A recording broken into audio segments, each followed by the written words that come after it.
All right, everybody, let's talk turkey. So there's our turkey. We're gonna do a brine, and what we're gonna do with the brine is we're gonna put it in this bucket with the turkey and leave it set overnight. The star of the brine is gonna be some kosher salt, and then you're gonna add some other stuff. Right now I've chosen black peppercorns. You're definitely going to want those. I like to use bay leaf, garlic, whatever seasonings that you think you would like. So let's get started. Okay, when making a brine, what you're going to want to do is get a large pot of water boiling. You're going to want enough water to be able to cover the whole turkey in either a bucket, a cooler, some sort of vessel that the turkey will fit in, and you can have it completely submerged in water. So first step for a brine is you're going to use kosher salt.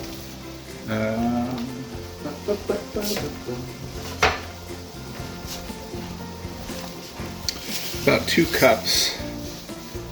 It's a lot of salt.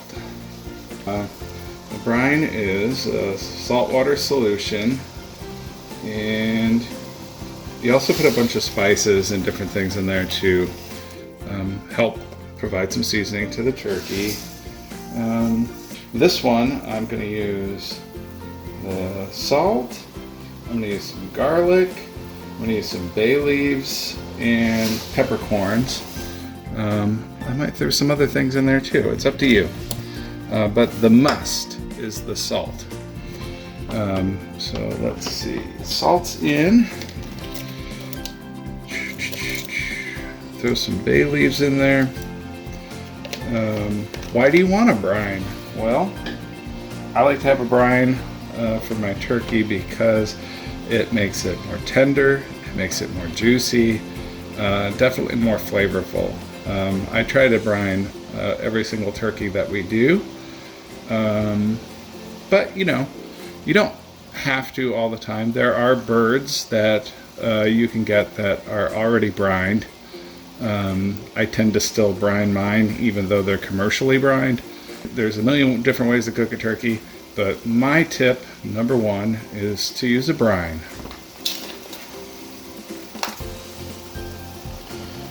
Alright, no real measurements here, just throw in however much you think you want.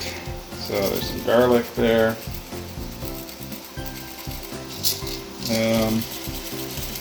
Probably about 2 tablespoons of black peppercorns, but like I said, it's just up to you, whatever you want to do. So we already got the bay leaves, we already got the garlic, we already got the peppercorns, and that is a basic brine right there. So you're just going to let this boil about 10 minutes. Just enough time for the salt to dissolve, and then for some of those seasonings that you put in there to mix. It's been about, I don't know, 10-15 minutes or so, letting it rip. I did not add anything else to the pot, so we'll stick with those seasonings. Time to turn off the heat, and you're going to want to let it cool completely. Then we're just going to pour it over the turkey.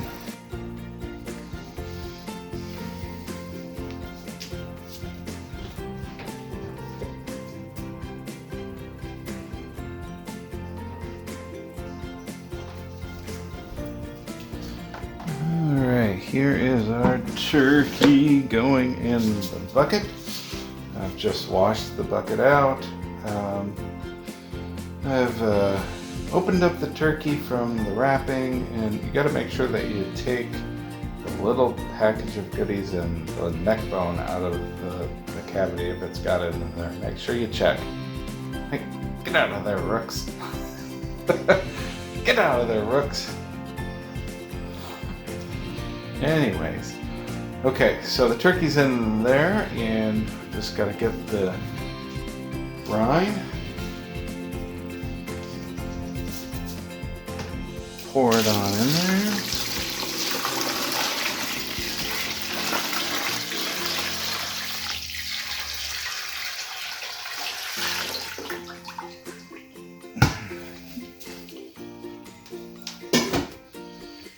All right, so the turkey is completely submerged.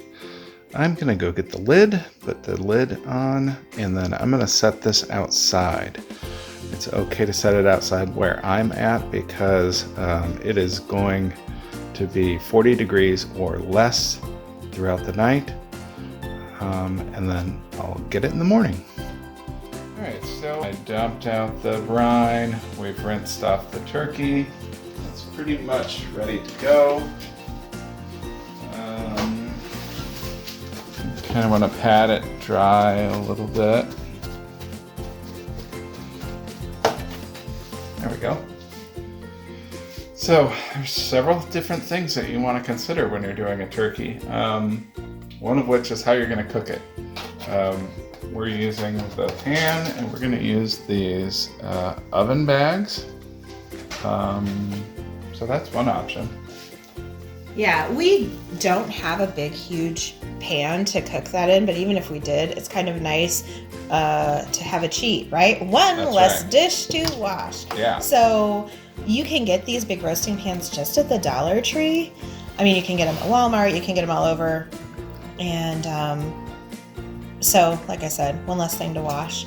And now we're stuffing the cavity. Make sure it is empty, like we talked about before, and then we're stuffing it with some aromatics. Some people put fruit. I mean, I've seen lemons. Yeah. Some people season the inside. Yeah, you can use apples, onions. Just the stuff is, when it cooks, it's just going to impart flavor. Right. So I think that's about it for that. And then herbs, right? Yeah. So we're kind of giving you multiple options for everything. Some of our tips and things that have worked, but we'd love to hear from you guys too, what you do. I don't think there is a right or wrong way. I'm sure there's people out there that are screaming at me saying, yes, there is, there's only one way. But I think this is how I look at it. As long as you are getting in the kitchen and cooking for your family and it turns out delicious in the end, even if it doesn't turn out perfect. Right. It's about who you're with and the process and all of that. So don't stress about it too much. Yeah, absolutely. Yeah, there's a million ways to cook a turkey. People deep fry them and swear by them. I have never deep fried. I've had one experience and my parents' house almost burned down. So yeah, you gotta be careful for sure. For sure. So right now I'm just reaching underneath the skin and separating it. The key is to try to keep the bird moist. So one of the things you can do is you can, in addition to brining, you can use the injector, and you can inject like butter and different seasonings. And additional flavor, not just moisture, but flavor, right? Right. Some people like that real spicy, like Cajun style turkey. That's really popular.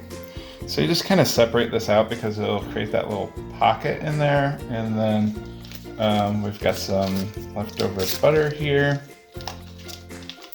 And I'm just going to break some of that off and reach underneath. So as John's doing the butter on there, we can talk about this next little thing.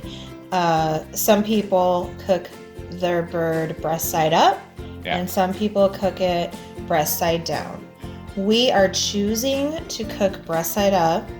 I mean, the whole point is to make your turkey moist and have some color at the end and taste delicious and not dry out, because that is something that can happen. Right. Because we've brined, we're hopefully going to have that extra moisture, but we're doing a million things today and we're cooking in the bag. So we don't want to have to be going and basting and all of that. And that's one of the biggest reasons why, I think that's the only reason actually, why we're choosing to cook in a roasting bag. It's a little bit of a cheat, but because we have so many dishes going on, we don't want to have to remember to come back and baste and all of that. Yeah, and the bag's just going to seal everything in there, so all of the moisture is going to be in there. And it's like purposeful too, because you'll collect all the juices to make a gravy. Right. And so that is why we are choosing to cook breast side up. so that, because I don't think moisture is going to be a problem. Between the brine and the bag, I think we're going to be good. And because we're cooking in the bag, we want it breast side up so we get some color. Right. Yeah, and that's the thing. I think, if you cook in the bag, a lot of times the part that's on the bottom is going to be sitting in all of the dripping. So it's, it probably won't get as much color. So if you want that bird that has that nice color, breast side up. But if you're looking for flavor and juiciness, you can do it breast side down. Well, the other thing is there are definitely people that start their bird one way, and then turn it back over at the end. But that goes back to what I was saying, to get the color on the breast side. Right. But that goes back to what I was saying about taking some cheats when you're cooking Thanksgiving. If you're cooking Thanksgiving yourself and you have more, if you have just the turkey to do, you go for it. You baste it every few minutes. You do whatever you need to do.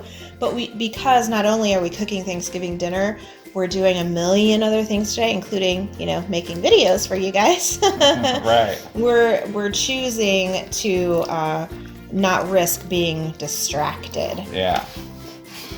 Underneath the skin, in addition to the butter, I put some of our rosemary from our garden. It's always a good seasoning for chicken or turkey. Now I'm just kind of wiping down the skin with some of that butter. Another thing that I see people do, let me know in the comments if you have done this. I've done this a couple of times, but it's been a while. A lot of times my mom used to do this, and when she would put her turkey in the pan, she would use the celery pieces and some of the leftover vegetables from stuffing or whatever. She would just grab a few extra carrots and celery and put them underneath the turkey. Yeah. I think that gives a little bit of extra flavor to the gravy, but in addition to that, it sets the turkey up off of itself. Yeah, that is a wonderful tip. All right, next, we season the outside. So I'm just gonna sprinkle on. I've got some garlic powder here. We've got some kosher salt.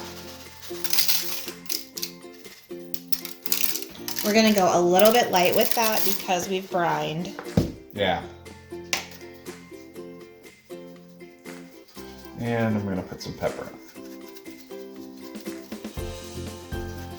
And other than that, it's time to put it in the bag. Now, if you're not cooking in a bag, you do want to cover your turkey.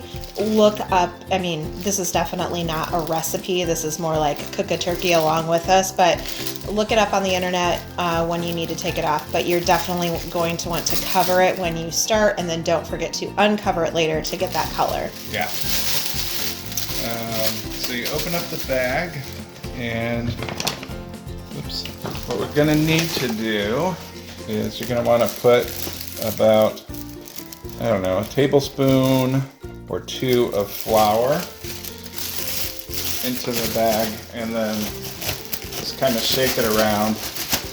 That flour is going to help the bird from sticking to the plastic. All right, let's see if we can get this in here. You're picking up the bird. There we go. There's the bag. I'll give you the bag.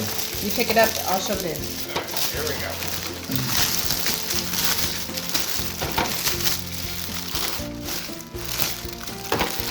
All right. I'm going to try to get it as centered as possible.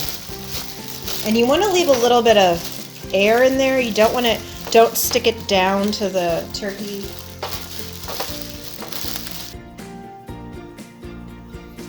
All right, so the turkey's out. I'm gonna cut open this bag and see what it looks like.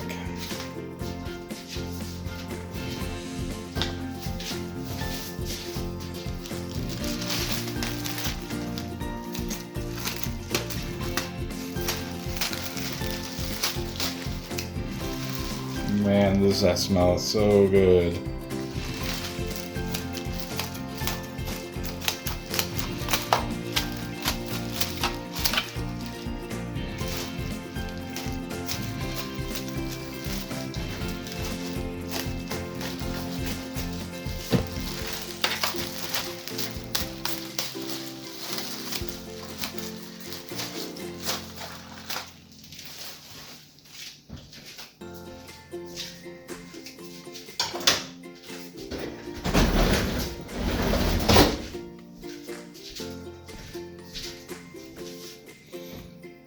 All right, we gotta let this turkey rest. But I've got to get these juices out so we can start on a gravy.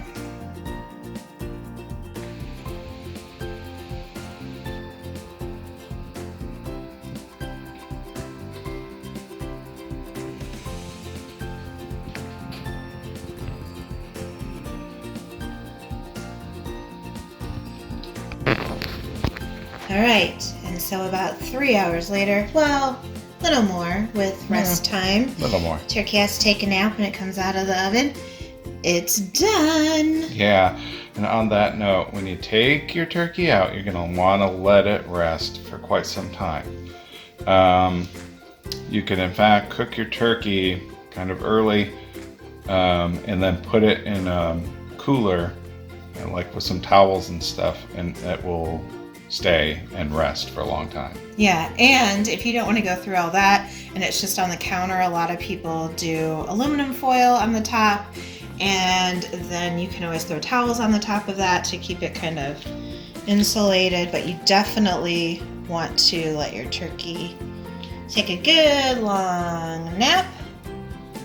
And now we're going to slice it up. So let us know how you prepare your turkey down in the comments. Yep. And of course, we wish you all a happy Thanksgiving and holiday season and all of that. Absolutely. Now, we are going to try this turkey in a mukbang, so check out that video. Yeah, absolutely. If you're not subscribed to our channel, please go ahead and do that. Make sure you hit the little bell Ding. so that you don't miss any of our other holiday videos. Now, if you like turkey, which, oh my gosh, that looks amazing. I love turkey. Or the holidays. Yeah. Or us. Or the video. Then give this video a big thumbs up. That's all we have for today, guys. That's it, guys. Thanks for watching. Bye.